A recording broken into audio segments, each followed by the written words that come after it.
আয়াতুল কুরসি পড়ে ভুলেও একটি কাজ করবেন না, ভালো করে স্মরণ রাখবেন। আয়াতুল কুরসি পড়ে আমরা যে ভুল কাজটা করে থাকি, আয়াতুল কুরসি হচ্ছে পবিত্র কোরআনুল কারীমের ভিতরে সর্বশ্রেষ্ঠ আয়াত হচ্ছে আয়াতুল কুরসি।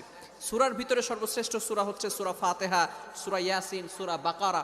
তবে আয়াতের ভিতরে সর্বশ্রেষ্ঠ আয়াত হচ্ছে আয়াতুল কুরসি।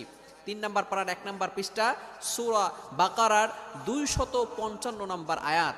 এই আয়াতটি এতটা ফজিলতপূর্ণ আয়াত, আল্লাহু লা ইলাহা ইল্লাহু আল হাইয়ুল কাইয়্যুম। এই আয়াতের ভিতরে আল্লাহ তাআলার 2টি চমৎকার নাম আছে।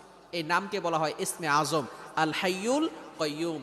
আল হাইয়ুল কাইয়্যুম যদি কারো দোয়া কবুল না হয়, আপনি যদি ইয়া হাইয়ু ইয়া কাইয়্যুম আল্লাহ তাআলার এই 2টি নাম, চমৎকার ইসমে আজম 2টি নাম পড়ে 3 বার পরে যদি আপনি দোয়া করেন, আল্লাহ তাআলা আপনার দোয়া কবুল করে নেবেন। যেহেতু এই আয়াতের ভিতরে আল্লাহ তাআলার 2টি ইসমে আজম নাম রয়েছে, এই নামের কারণে